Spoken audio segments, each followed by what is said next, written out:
Now it's time for Toker Talk Radio, the voice of the marijuana nation. What are you people? On dope? Where you can toke. I inhale frequently. Or you can talk. I experimented with marijuana and didn't inhale. Or you can toke and talk. 10 federal criminal penalties for possession of up to 1 ounce of marijuana. While we talk about toke on Toker Talk Radio. So, by the way, when it comes to pot, if you're 40 years old, you live in a log cabin in Oregon, you got 12 giant pot plants in your backyard, have a ball. Live from beautiful Portland, Oregon at Rolla J Studios. Hey, this is great. Just not cannabis. Plus your calls live at 971-533-7111. They're walking on their pants with their cap on backwards, listening to Enema Man and Snoopy Poop Dog.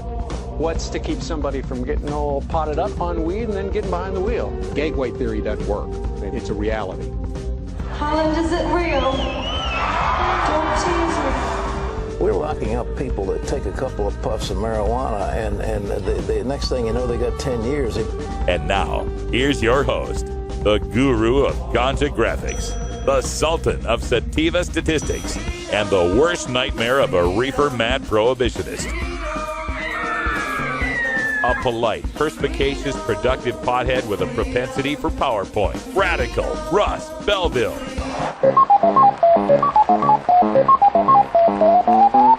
We're just gonna have to delete a couple of these because they're too easy. That's just too easy. I'm gonna have to get a whole new bank. All right, so if you don't know, Brian and I have been just playing, stump that video game theme. Yeah. Just unofficially, really. We just kind of started doing it. Yeah, well, you started playing the sounds and I started nailing them. So. It's like a quiz. here. Hey, welcome to Toker Talk Radio. Figure something else out. We will. TV theme shows. I can do that. Okay. I'm Radical Russ. This here is Brian the Red, and we are just hanging out here live at Rolla J Studios in beautiful Portland, Oregon. And we've got a caller calling in from the 816 area code. 816, you're on the air with Toker Talk Radio. Hi, guys. Calling back again. What's up? So, Web DOA and, MSNBC or NBC, ABC, all these, look, I grew up in the 60s and 70s, and now every 5 days, you get the few positive articles, and then you get the one where it says, well, if you're smoking a joint, you walk across the room, you have a toothpick in your mouth, and you fall over, you're going to poke your eye out. So, here's what I know. These people on the staff, look, somebody's putting them up to this. And I think this needs to be discussed. This is an operation of good cop, bad cop. And, it is just ridiculous. Either these people I grew up with in that era that were all out there with us promoting this are with us, or they're not. Now, there has got to be a cabal behind this. Now, I don't know if it's a schmuck with Sam's or what is it? Project Sam? Sam's? Look, this is a government op. Oh, yeah. This has got to be a payoff. They've got to be paying these corporations, or Murdoch, whoever owns them, whatever, to come in here about every 3 or 4 days and say that, well, if you have a bale of marijuana in the back of your pickup truck and you're offloading firewood and it rolls off, you might die from it crushing your chest. Yeah. At some point, I think part of it's and Russ, look, you do the greatest job on rants, and you're a dissector, you're a surgeon. Thank you. And the best of. Man, all due respect, both you guys. Thank you, man. But it's time to dig into this and find out who in the hell's doing this. And look, all these guys go home and burn one at the end of the day. I know better. I work in the music industry. Oh, sure.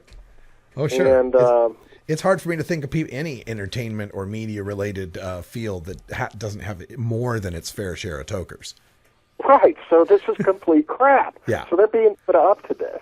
I think part of it, one of the things that happens in media is, and Republicans have been really good at trying to say, ooh, the liberal media. So I think sometimes when they report on something that's usually characterized as liberal, pot, that they reflexively want to put something out that, well, we're balanced, so here's, pot. Well, if it fell on you, it'd kill you. Whatever.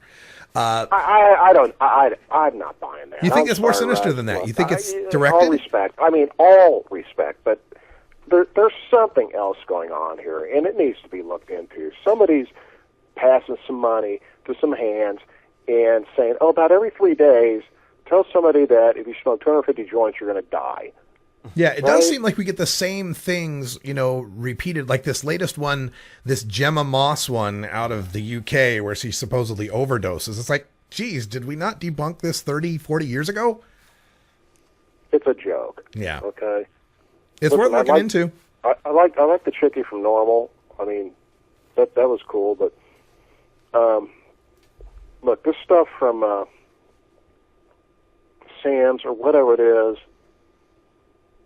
I just would ask you, can you dig into that a little bit for me and find out who in the hell is paying somebody? Well, I'll tell you what, I'm not particularly, but our good friend Robert Platshorn, Bobby Tuna, he has a new book coming out. He's been digging into this, and he's got a new book coming out. It's called Greed and Evil, and it should be out this spring. And of course, we'll have him on the show, and we'll be promoting the book like crazy.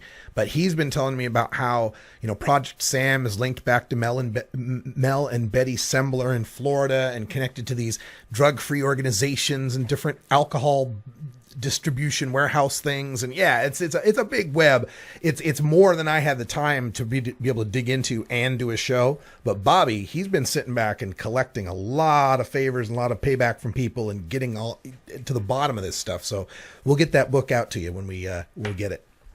Okay, cool. So you're wise to this game. I hope everybody is. Oh yeah. There's just this is the thing. Is like you get into this. If I know how I got into it. Is I was just a pot smoker. I was a bass player and a singer, and I smoked pot, right? But it eventually became something that grabbed my focus politically. And as I started getting into it, it was like peeling an onion. At every layer, you get deeper into it, and you go, "Oh my God, this is connected to that, and this is connected to that, and energy, and war, and fossil fuels, and oh my God." It's pretty overwhelming sometimes. Supposedly the non-Fox side of media that is, for all intents and purposes. Look, I burned one with these guys, ages ago, and now every 3 days you're going to trip and fall if you smoke a joint, take 2 puffs, and die. Lady Gaga said she was addicted to it, so. Yeah. So it must be deadly. I think I'll be the first time a Republican senator from Alabama has ever quoted Lady Gaga. Yeah. Well, Alabama. Okay, look, I'm in the deep south, way behind enemy lines, Missouri, facing a felony for this crap. 6 little dinky plants. I call you guys all the time, but all right, there's my rant. Right on, man. I'm with you. Okay, so thanks, and you enlightened me. And look, you do a great job of dissecting this crap. You really do. And, Thank you, man. And I appreciate it very much. So thanks a lot, guys. You're welcome. We'll keep doing it, and thanks for calling in. Good luck. Bye. All right, great call. That's what we like to start off with here at 420 Radio. You can see the phone numbers right above Brian's head. It's 971-533-7111. This ain't just about me ranting. This is a place for all of us to rant, man. Voice of the Marijuana Nation. That's you guys. Not just us. We'll take a quick break, and then when we come back, we're going to get more into that driving stuff. Stick around. We'll be right back after these messages from our 420 friendly sponsors. Support these advertisers because their ad money goes straight to the Russ Belville Show.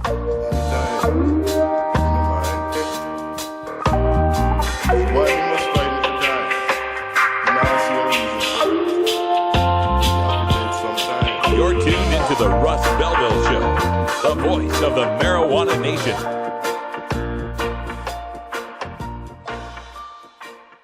I'm Radical Russ Belville, and I want to thank you for listening to 420 Radio. We couldn't survive without you and our sponsors, and I'd like you to check out one of our prime sponsors, the National Cannabis Coalition. I've been working with NCC since June of 2012, and I'm proud to be part of the team they have assembled. National Cannabis Coalition is building the partnerships with reformers, lawmakers, and industry we need to be successful. Visit the National Cannabis Coalition website at nationalcannabiscoalition.com or the easier-to-remember ncc420.com. That's where you'll get the exclusive first look at my radical rants, as well as informative articles from the nation's top cannabis pundits. Visit ncc420.com today, and if you have your phone handy, text Russ to 420-420 to support NCC and 420 Radio. It's a free text message that helps us help you end adult marijuana prohibition. Learn more at ncc420.com, and thanks for supporting independent marijuana legalization public radio. 420 Radio. Tune in, turn on, get highly educated. The law offices of Omar Figueroa would like to remind you to stand up for your rights. Please do not give up your precious liberties. There's nothing wrong with standing up for our constitutional rights, and in fact, it's the best way to honor the Constitution that recognizes our natural rights. Treat law enforcement with respect, and respect the Constitution by standing up for your rights. If you are detained or arrested, stand up for your rights by repeating, "I respectfully invoke all of my legal and constitutional rights. I do not consent to any search and seizure. I want to remain silent, and I want to speak with my attorney." Omar Figueroa. Omar Figueroa has more than a decade of experience in federal and California courts and graduated from Yale University, Stanford Law School, and Trial Lawyers College. Please contact the law offices of Omar Figueroa at 415-489-0420 or 707-829-0215 or on the web at omarfigueroa.com.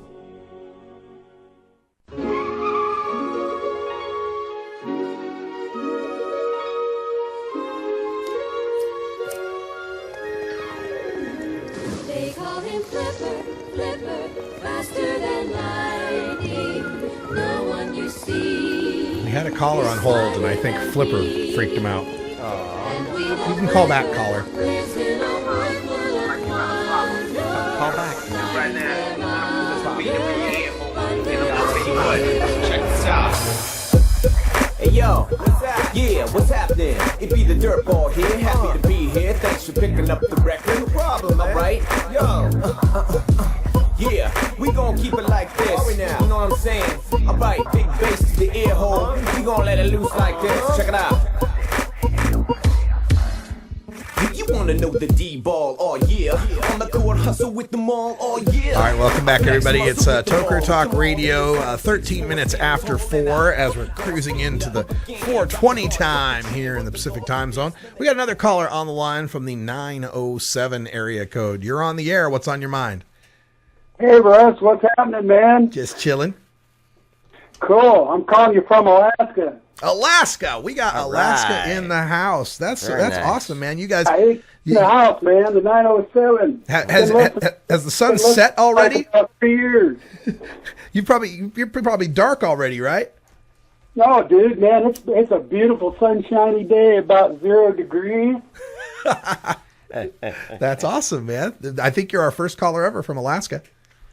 Yeah. Verified. I was working with MPP when we were getting signatures. I was a volunteer. We were getting signatures for the referendum for 2014. Yeah, you could be voting as soon as August, right? Yeah, we're on it. We're on it. We needed like 30,000, but we ended up with close to 50.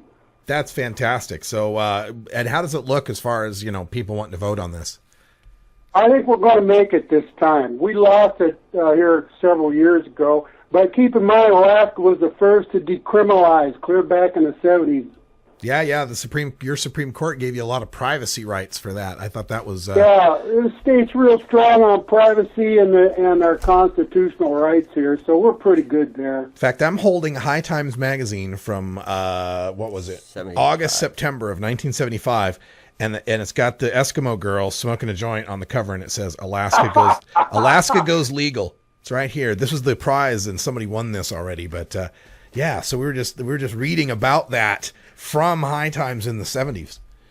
Yeah, I've blazed with a few Eskimo chicks, yeah. That's good to hear. So, given your background, man, maybe you can answer something for us.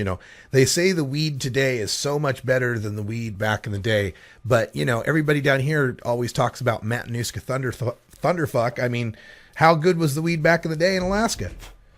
It was pretty similar to what you were getting down on the West Coast. We had a lot of Asian varieties because we're pretty close, to Sure. Southeast Asia over that way. And we had a lot of that. We had a lot of tie stick and stuff like that. But Colombian was always around back in the day, Yeah. And so now we've got a chance to get it officially legal in Alaska, and it's probably going to pass. You'll vote on it in August because you got a weird, it's on the primary ballot, right? Yeah, it's kind of weird too for us because it's like between elections, and so that's not a good thing. But I don't think it's really going to matter this time around. Yeah, enough people are ready for this to change. They're ready for the change, I think. Right on. Well, that's good to hear, man. So anyway, long time. Well, for me, I've been listening to you for like 3 years on the net, and all your moving around with cannabis carry and all that story and all over the. That's fantastic. Yeah, Carrie sends her love to all the listeners out there, and someday she'll be back on the air with us. You can bet. Yeah, she's a trip. All right, Russ, hang in there, bud. You're doing great work for the cause. Totally awesome. You got the passion, you got the drive, and you got the hookup. It's great, man. Well, thank you, man. I appreciate your well wishes. All right. Hey, I used to hang in Idaho off and on. I've lived in Alaska all my life, originally from Oregon. I was born there, but raised up. But I had buds used to hang up there in northern Idaho, Ponderay. Yeah, it's beautiful up there. Yeah. All right, man. Hang in there. All right, take it easy. Listeners from Alaska, listeners from the deep south. We've got listeners from Norway. We're bad. We're nationwide. We're international here at 420 Radio. And that's the whole dream of this, is to be the voice of not just the marijuana nation. Although, to be honest, we're going to be mostly focused on the United States of America. But I think that's not a bad thing, because the U.S. is what's really going to set global policy.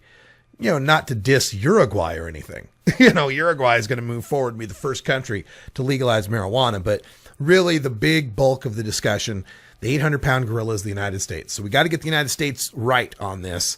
And then the rest of the world's going to easily fall in with the growing wave of legalization. I have no doubt about that.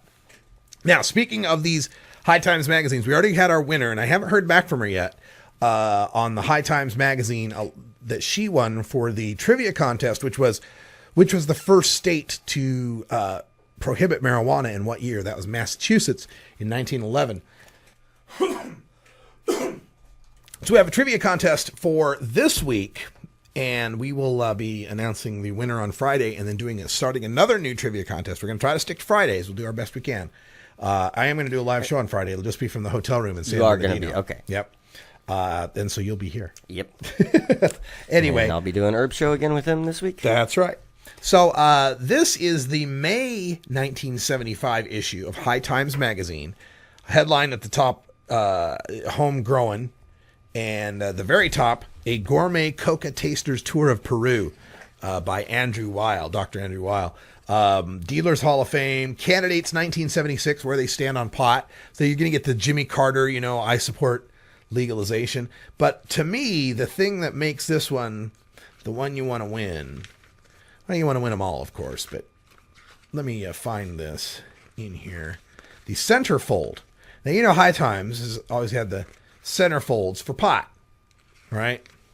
You got a nice big bud or a grow room, right?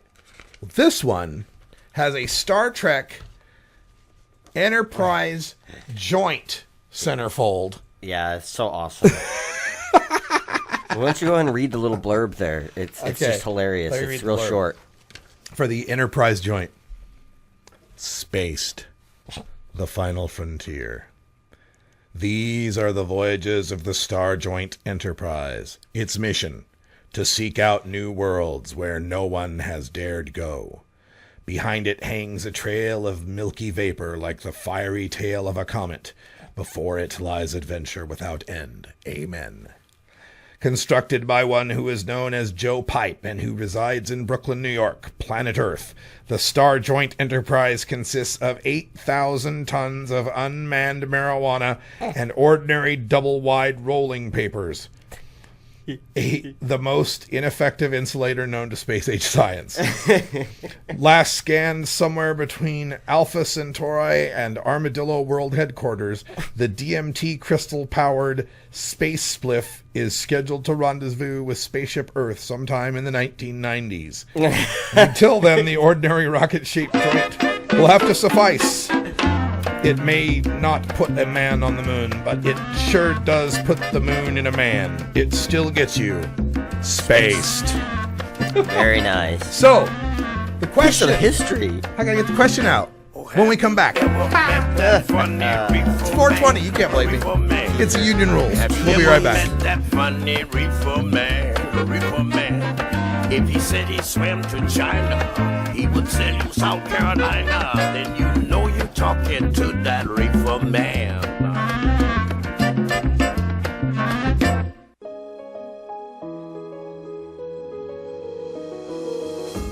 Cannabis Outreach Collective is an alternative health and wellness option located in Gladstone, Oregon, that serves patients in the Portland area and beyond.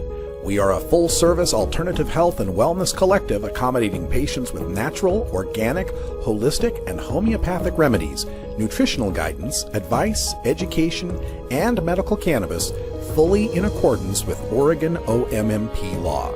You can find out more about Cannabis Outreach Collective on Facebook at COC503 or by emailing cannabisoutreachcollective503@gmail.com or by telephone at 503-853-1319. Check out our menu on Weed Maps and visit Cannabis Outreach Collective today.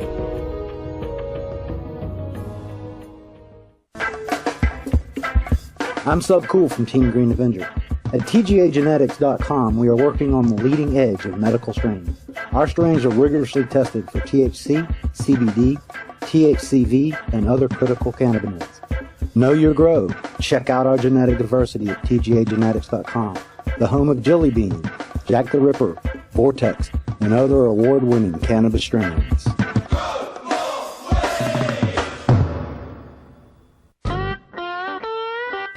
It's quite simple. I'm a very nasty drunk.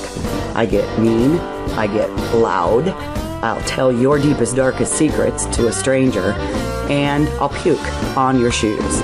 So, if that's the kind of behavior that this culture promotes, fuck it. Your one-room schoolhouse of choice. Your one-stop freedom shop. It's the Libra Lounge. Sundays at 3 right here on 420radio.org.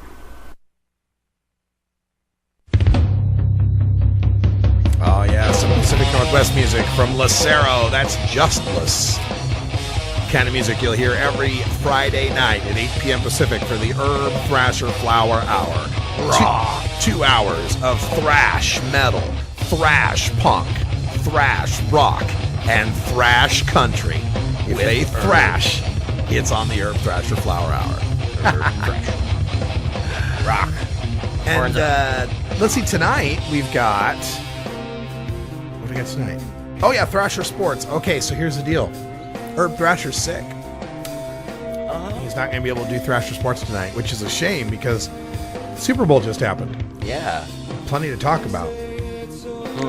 No Herb Thrasher. A damn shame. So, apologize for that. So, tonight we'll just be running some music during the Thrasher Flower Hour, but at 10 o'clock... Thrasher Sports. That's right. Not Flower. Right. We'll run, instead of Thrasher Sports. Sorry, I'm a little high. I don't know how that happened. Anyway. So it's 420 Radio. It's Toker Talk Radio. I want to thank the callers who've called in. When we went on break, we were talking about our trivia contest, and we got distracted by the Star Trek joint, which is just hilarious. I'm still loving it. But anyway, here's your high times from 1975, May of 1975. Goes out to the winner of our trivia contest. We've already had 2 entries. We want some more. And the trivia question is this. In which state in the United States is the possession of the most amount of marijuana not a crime? Which state is the possession of the most amount of marijuana not a crime? And how much can you possess? Yes. The possession king of the decriminalized United States. There you go. And how much? And this would be outside the home, by the way. Yes. Okay. So if you can give us that answer and the amount, just email that to Russ at radicalruss.com.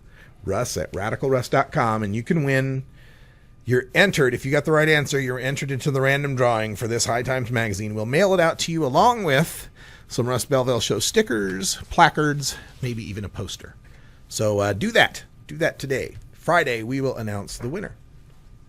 Yay. Yay. All right, so we had the story earlier on driving.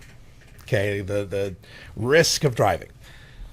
And this is something that's it's such a politically difficult subject to address, but I'm going to address it because it's my job.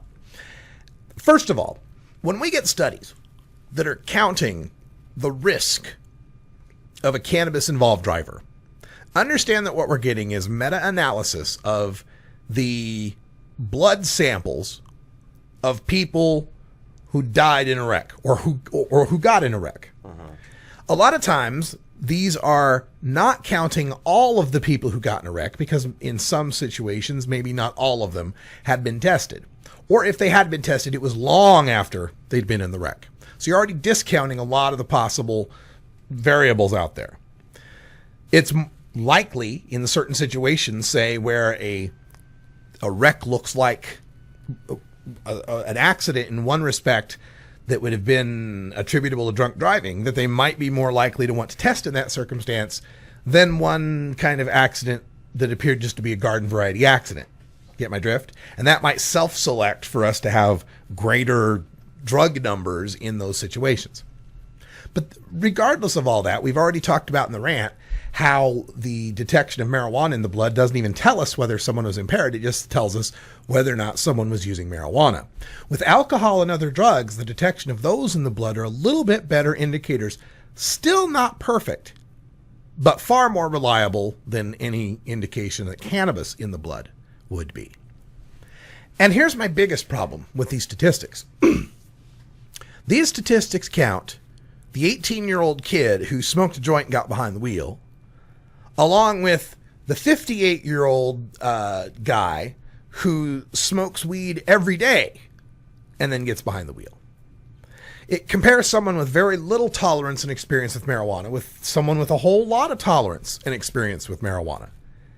And I think that skews the figures a little bit, especially when you consider that the bell curve, the ratio of, how many people are using marijuana and how much marijuana they're using is skewed way toward 18 to 21-year-olds. Between the ages of 18 to 21, a kid that age, and I think, am I entitled to say kid? I'm 46 now. Can I call 21-year-olds kids? Fine. Is that all right? I don't know. Between the ages of 18 and 21, young adults that age, 1 out of 3 of them will use marijuana annually. 1 out of 5 of them will use marijuana monthly. And that's the peak of use by age. Just so happens that when you look at people that use marijuana, they also are about a 2-to-1 ratio male. The closer, the more they use marijuana, the more that ratio gets to 2-to-1. It's like 54-46 at the annual use. I could be off on that, but it's real close, right? It's real close at the annual use. A little bit more guys use. But by the time you get to near daily use, it's like 68-32. All right, it's nearly over a 2-to-1 ratio of men to women.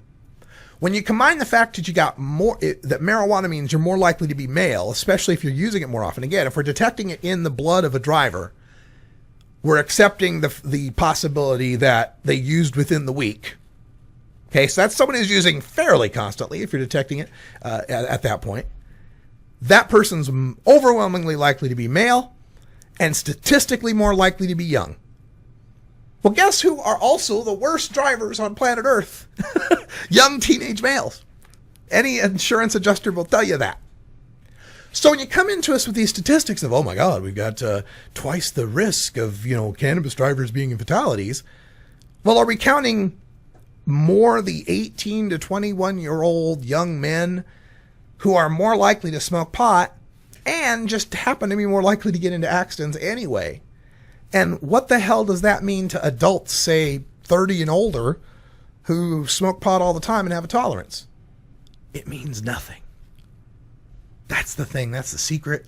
That is the thing that people can't address, people in the legalization movement, people who've got a political, stake in this, can't come out and say, but I'll come out and say it. People who've developed a tolerance to marijuana are not a significant risk on the roadways. Everywhere I travel in this country, I go to the greenest of the green states like California. I go to the reddest of the red states like Missouri or Florida or Georgia, Texas. Every state I go to, I've ridden around in a car with someone who's not only just smoked marijuana before getting in the car, in some circumstances is smoking marijuana in the car. And never once have I felt frightened or afraid or questioned their ability to drive. And again, these are situations where I'm getting off an airplane after 6, 8, 10, 12 hours of travel. So it's not like I'm high and not noticing. I'm actually getting in these cars sober with people and not noticing any defects or deficits in their driving ability, from everything to 7-lane freeways in Houston to the smallest roads in Joplin, Missouri. And that's the truth that we can't seem to politically get around. Now, I'm not saying there's not an increased risk. What I'm saying is someone who might be an A+ driver smokes pot and then becomes an A driver. Okay? They're still plenty good a driver. Maybe they're not 100%. Now they're 97, right? We have to accept in society that there will be some level of increased risk in order for us to have a certain amount of freedom. We have KFC to-go cups, right? Have you seen these? KFC to-go cups. Get your deep fried chicken and potato ho-hos in a thing that fits perfectly in your car's cup holder. Now think of the implication of that. The implication, of course, is that you should be eating this thing while you're driving. It is made perfectly for you to eat. It's to accommodate eating and driving. I can find you stats that'll show that people that are eating while they're driving are a much greater crash risk than people who are not. I don't know for sure if it's more than the marijuana crash risk or not. I'll bet it is. But we kind of accept that maybe we have this little bit of freedom and we'll tolerate, a few more people will die every year, but that's the risk we got to take for KFC to-go cups. I hate to be crass about this, but everybody gets just a little hysterical about the marijuana and driving issue. Now, I'm not saying that I want the 21-year-old who's in college, who's not been smoking weed all the time, who then goes to a party and smokes a couple joints and is drinking beer, to then get behind the wheel and drive. But what I am saying is, in a country where we've got people on OxyContin, Percocet, Vicodin, Xanax, Ativan, Adderall, Ritalin, Klonopin, I could sit here and name a billion of them. When we've got people that are on those drugs, and every one of them on the label says, until you know how this drug may affect you, do not drive or operate heavy machinery. And the frame of that is, when you do know how it'll affect you, once you got your high under control, we trust you to not drive when you're too high. We accept that for all manner of drugs. We accept that people will drive drunk. We accept it. Now, I know that's shocking. People are like, no, Russ, mother's against drunk driving and don't drunk and drive, buzz driving. And you're right. We do regulate it and we do lobby against it, but we do accept that it will exist to some extent. And the obvious proof of that is parking lots at bars. Drive through any American city, there's a parking lot at a place that dispenses hard drugs. There's a parking lot there. There's an expectation that the customers who are going to go get drugs, who are going to imbibe drugs on the property, they're going to get their fix on the property, and then eventually that car is going to leave the parking lot. Now, we preach to them that, get a cab, bring your designated driver, know your limits, drink responsibly, don't drink and drive, friends don't let friends drive drunk. But we know that's not 100% effective. We know in that parking lot at that bar, when it's packed on a Saturday night, a number not equaling 0 of those cars will leave with a drunk behind the wheel. Now, we got cops looking for them. We got cops that are going to try to catch them. But to some extent, we accept that the freedom of being able to go to a bar, have a beer, go to a restaurant, have a wine, go to a club and drink a drink, is a freedom that is worth the potential of a little bit more risk. So let's not get crazy as we legalize here about what is the risk of marijuana using drivers, because I've known lots of them. Don't know any of them that have gotten into wrecks that were their fault because of marijuana. I do know a driver who rolled a car in icy conditions in between Denver and Aspen. Our friend Brenda, who wrecked with cannabis carry. That didn't have anything to do with marijuana. Had to do with it being, blizzard conditions and icy roads and all of that. But in the hospital, detect in their blood that they've been smoking pot. And they get called one of those drivers that, pot-related incident. No, it was a snow and ice-related incident, you dolts. Hey, we got to take a break. That's what the music means. Stick around, more ranting when we come back. It's simply business. It's simply business, you know why they won't let us grow. It's simply business. We'll be right back after these messages from our 420 friendly sponsors. Support these advertisers because their ad money goes straight to the Russ Belville Show.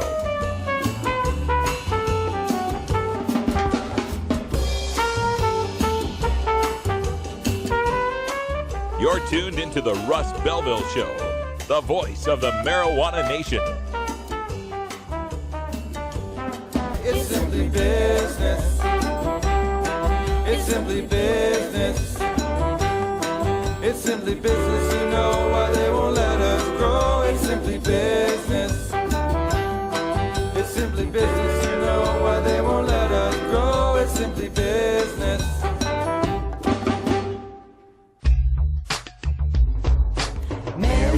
Marijuana, do you wanna? Mary, do you wanna tonight? As marijuana goes mainstream, you need to be armed with the facts. Nobody can teach you better than Dr. Mitch Earlywine, Ph.D. You may know Dr. Mitch from his column in High Times magazine or his weekly appearance on the Russ Belville Show. Dr. Mitch is also the author of some of the best books on marijuana science, culture, history, and health, including Understanding Marijuana, Parents' Guide to Marijuana, Pot Politics, and more. Visit Amazon.com and search for Mitch Earlywine, that's EARLEYWINE, and order your books today. You can also contact Dr. Mitch by email at 420research@gmail.com.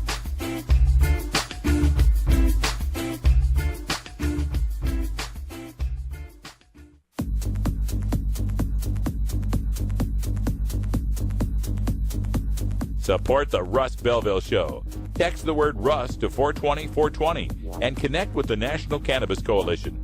You can also send $10 to the Russ Belville Show right from your smartphone. That's Russ to 420-420.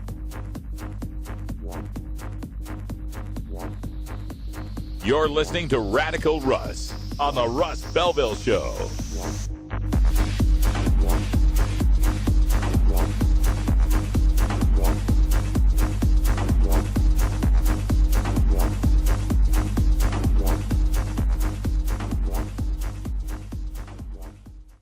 .420 Radio, the world's voice of marijuana legalization.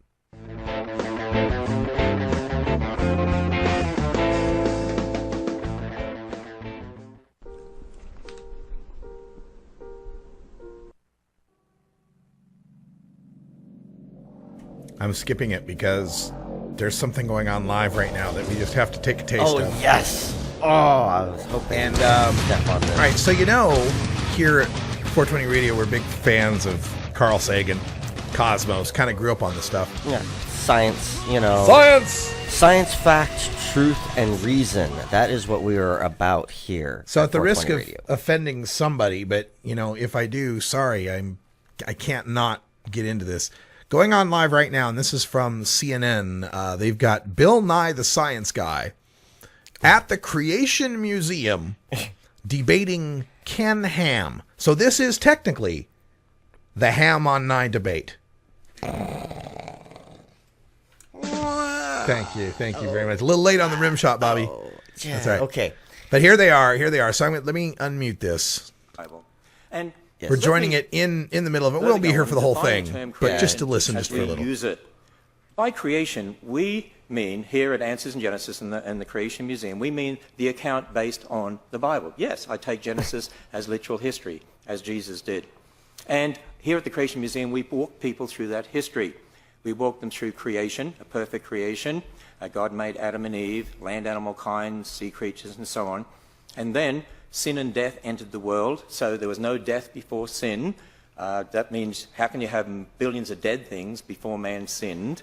And then the catastrophe of Noah's flood. If there was a global flood, you'd expect to find billions of dead things buried in rock layers laid down by water all over the earth. I have to say that because a lot of our supporters would want me to. And what do you find? Billions of dead things buried in rock layers laid down by water all over the earth. Confusion, the Tower of Babel. God gave different languages, so you get different people groups. So this is the geological, astronomical, anthropological, biological history as recorded in the Bible. So this is concerning what happened in the past that explains the present. And then, of course, that God's Son stepped into history to be Jesus Christ, the God-man, to die on a cross, be raised from the dead, and one day there's going to be a new heavens and a new earth to come. And, you know, not only is this an understanding of history to explain the geology, biology, astronomy, and so on, to connect the present to the past, but it's also a foundation for our whole worldview. For instance, in Matthew 19, when Jesus was asked about marriage, he said, "Have you not read? He which made the beginning made them male and female, and said, for this cause shall a man leave his father and mother and be joined to his wife, We've gone and they'll from be one flesh." creation of the world to marriage equality. Marriage, and by the way, that's where marriage comes from, and it's to be a man and a woman. And not only marriage, ultimately, every single biblical doctrine of theology, directly or indirectly, is founded in Genesis. I've read Genesis, isn't it? A man and a woman and a woman and a woman and a woman and a woman and a woman and a woman. Sounds about right to me. Yeah. And you see, when we look at that, what I call the 7 C's of history that we walk people through here at the museum, think about how it all connects together. A perfect creation, it'll be perfect again in the future. Sin and death entered the world. That's why God's Son died on the cross, and to conquer death and offer a free gift of salvation. So sin and death are going to leave the world flood of Noah's day, a reminder that the flood was a judgment because of man's wickedness, but at the same time a message of God's grace and salvation, as Noah and his family had to go through a door to be saved, so we need to go through a door to be saved. So I think that's all I can take. We'll cut back into that when the science side takes. Yeah, if Bill Nye pops up, we'll pop back in here. But for now, we don't need a biblical history lesson. Yeah. So sorry, that's not really what we're about at 420radio.org. That's right. So that's the opening statements. Let me get back to some marijuana news. We talked about the in the rant earlier today, this marijuana crash risk. We went over that a little bit. And then the other one was the ABC News reporting a lot of the same stuff that's been debunked so many times. And this is where it's becoming almost, prohibition's almost becoming a parody of itself. Where, they're still trying. The answer from Project Sam on the billboard thing was amotivational syndrome. That was how their response to the 5 MPP billboards was to put up one that basically said, if you smoke pot, you'll be an amotivated loser. Okay, and somehow our group got up 5 billboards, and they managed to get up 1. Who's amotivational? Yeah, it was 7 because we did 2 in response after they responded with theirs. Yep. One of them showing the Patrick Kennedy quote, saying here he is agrees. Here is some breaking news that we got from Gothic Prophet in our chat room. Deputy Drug Czar reluctantly admits marijuana is less deadly than alcohol. Whoa. About damn time he pulled his head out of his... Anyway. At a House Oversight Committee hearing, the Drug Czar's second-in-command, Michael Botticelli, who will probably be losing his job now, received a stern questioning from Representative Jerry Connolly, Democrat of Virginia, about the harms of marijuana in light of President Barack Obama's recent comments on the subject. Connolly asked, quote, How many people die from marijuana overdoses every year? End quote. Botticelli replied, I don't know that I know. It is very rare. So Connolly continued, quote, very rare. Now, just contrast that with prescription drugs. Unintentional deaths from prescription drugs. 1 American dies every 19 minutes. Nothing comparable to marijuana. Is that correct? Botticelli admitted that was true. Alcohol, Connolly continued. Hundreds of thousands of people die every year from alcohol-related deaths, automobile accidents, liver disease, esophageal cancer, blood poisoning. Is that incorrect? But Botticelli refused to answer. Guessing where the line of questioning was headed, he said the totality of harm associated with marijuana indicated it was a dangerous drug, even though it was not associated with deaths. Connolly fired back. I guess I'm sticking with the president, the head of your administration, who is making a different point. He is making a point that is empirically true. That isn't a normative statement, that marijuana is good or bad. But he was contrasting it with alcohol, and empirically, he is correct, is he not? Botticelli again tried to dodge the question, but Connolly interrupted him and told him to answer. Is it not a scientific fact? There is nothing comparable with marijuana, Connolly asked. And I'm not saying it is good or bad, but when you look at the deaths and illnesses, alcohol, other hard drugs are certainly, even prescription drugs, are a threat to public health in a way that just isolated marijuana is not. Is that a scientific fact, or do you dispute that fact? I do not dispute that fact. Oh. Yes. We actually have the video now.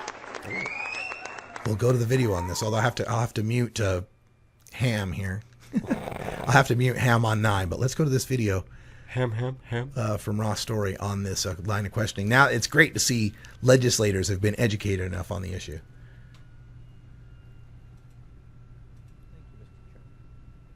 Botticelli. Thank you.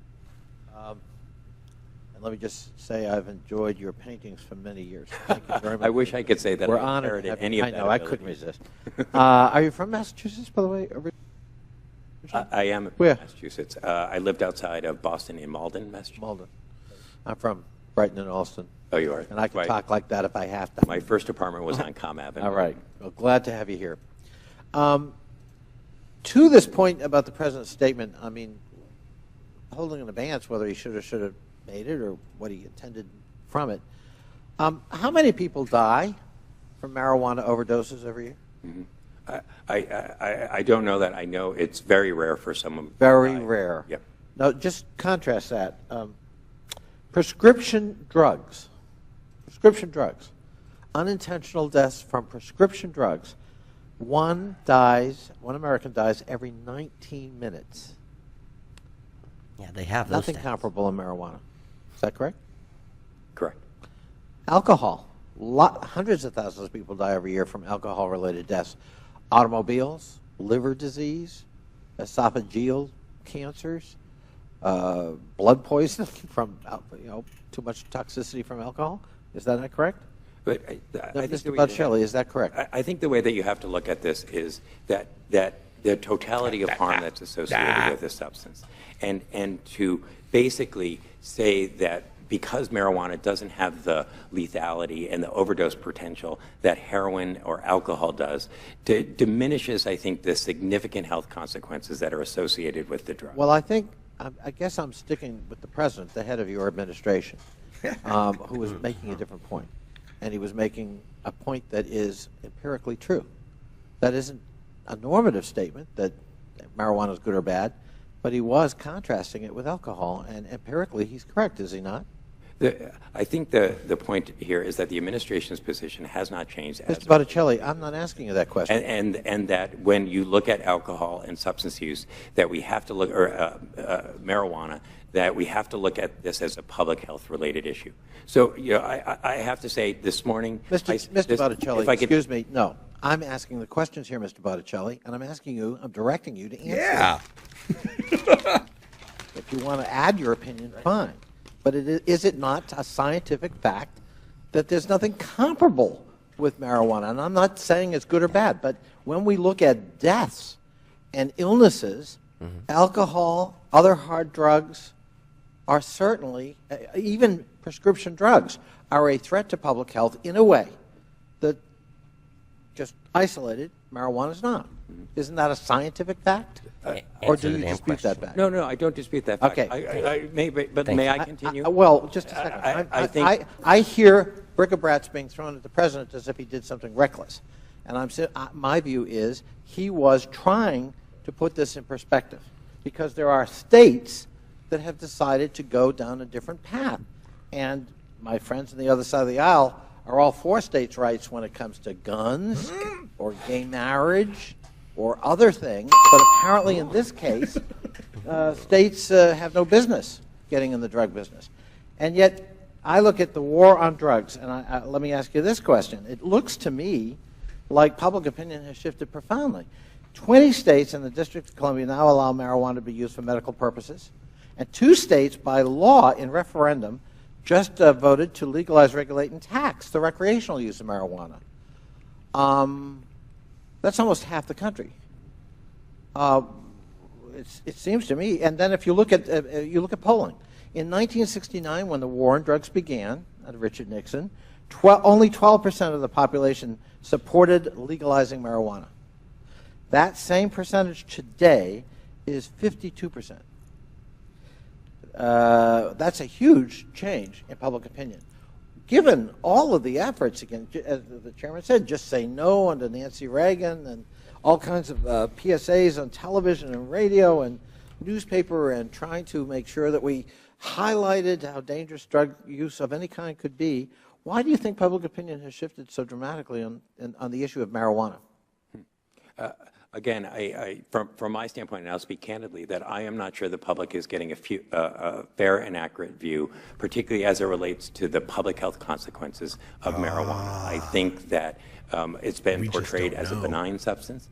I don't think that they fully understand or have gotten information to really understand the magnitude of the issue. So, I think that that's part of the issue. When, clearly, and we've seen this with other substances, we've seen this with prescription drug abuse, that when people see something that is legal, when they see it, that it's often prescribed by a physician, people see it as benign and not harmful. And so it's not a surprise for me to see that change in public perception. Well, all right, let me pick up on the point you're making. First of all, this whole issue of, is it a gateway drug? Is there empirical evidence that, in fact, it is a gateway drug? Can we empirically correlate the use of marijuana to then moving on to other more dangerous substances? So we know that the earlier that someone, and particularly in adolescence, uses marijuana, the more likely they are to develop a dependence and go on to more significant issues. So, and if you look at those folks who have an opiate disorder, prescription drugs, or heroin, they will often tell you, and you will often see, that they started with early tobacco, early alcohol, and early marijuana use. But Mr. Botticelli, wait a minute. That's a logical fallacy. Yes, that's true, but that begs the question of the fact that millions of Americans, Mr. Blumenauer, I think, cited 50 million, have used marijuana, and they didn't go on to all those other drugs. So we have to disaggregate the addictive personality from the recreational occasional user. And again, I mean nothing normative by this. I already said in my opening statement, I'm a child of the 60s. I'm extremely leery of legalizing any drugs. I've seen the damage.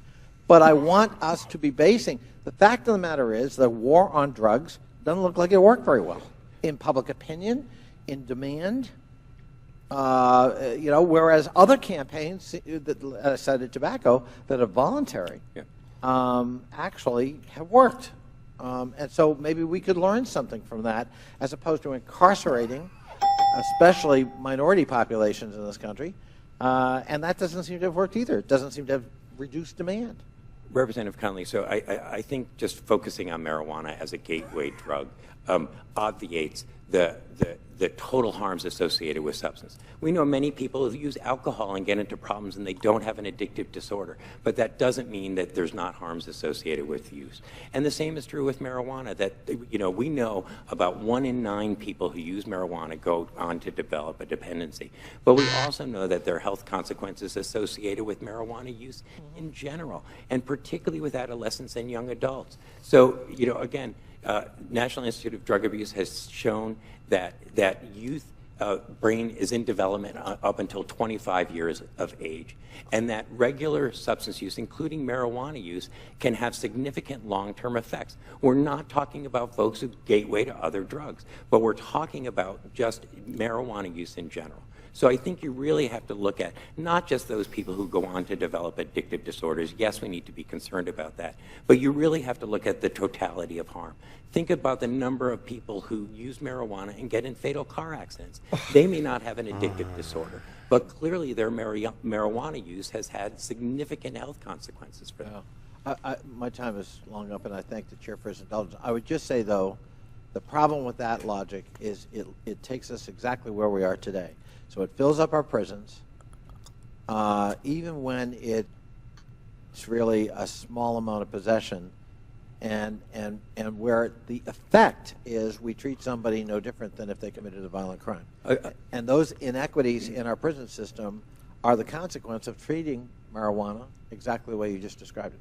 I think under this administration, we've really tried to move away from that war on drugs and arresting and incarcerating. So this is where we believe that there's a balanced approach here, not legalization that has some of the attendant public health consequences to it, and not a war on drugs approach, but really looking at dealing with this as a public health related issue and utilizing criminal justice reforms to make sure that we're not arresting and incarcerating. So our policy really and our position really focuses on that middle ground in terms of both innovative criminal justice reforms and dealing with this as a public health related issue. What other public health issue do we arrest people for? This is straight out of Kevin Sabet's mouth. Can you hear it? Just coming right out of this deputy drug czar. Yeah. We've moved away from this. It's a balanced approach that uses both cops and rehabs. Yeah. How about no cops? How about no making it a crime? How about letting people make their own damn decisions? And the problem with this so-called balanced approach is that it does nothing about the marijuana markets. The marijuana markets will always exist. All you do with this, even if it was the so-called balanced approach, they would still have to have marijuana be illegal in order for it to be punishable by going to the nice, cushy rehab. They can't have a situation where just having marijuana as an adult is something that's legal, because then there's no coercion to force you into the rehab, because most people that use marijuana don't have a problem with it and find no reason to put themselves in rehab. We've seen the TEDS-A numbers where it's 53% of people in there for marijuana alone are in there because the criminal justice system forced there. Only 15% of them are there because they self-admitted. They don't want to lose those forced customers in big rehab. Hell no.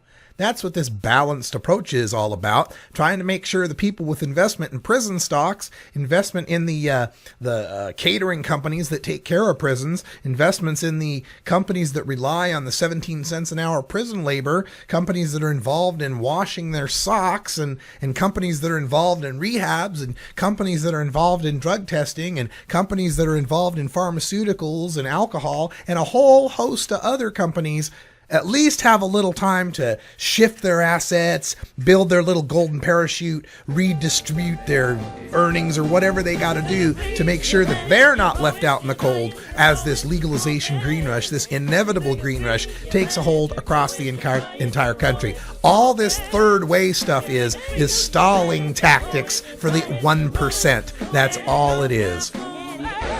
Woo, doggy, you got a lot of ranting today. That's all the time we got here. No, there is no hour 3. I work hard as it is. We're going to call it a day, but coming up next, you have got an episode of Weed Nerd, and then at 6 and 7, replays of these past 2 hours, and then at 8 o'clock, it'll just be music tonight, folks. No Thrasher Sports tonight. Herb Thrasher is sick. For Brian the Red, I'm Radical Russ. For everyone here at 420 Radio, thanks for joining us, and until next time, take care of each other, tokers.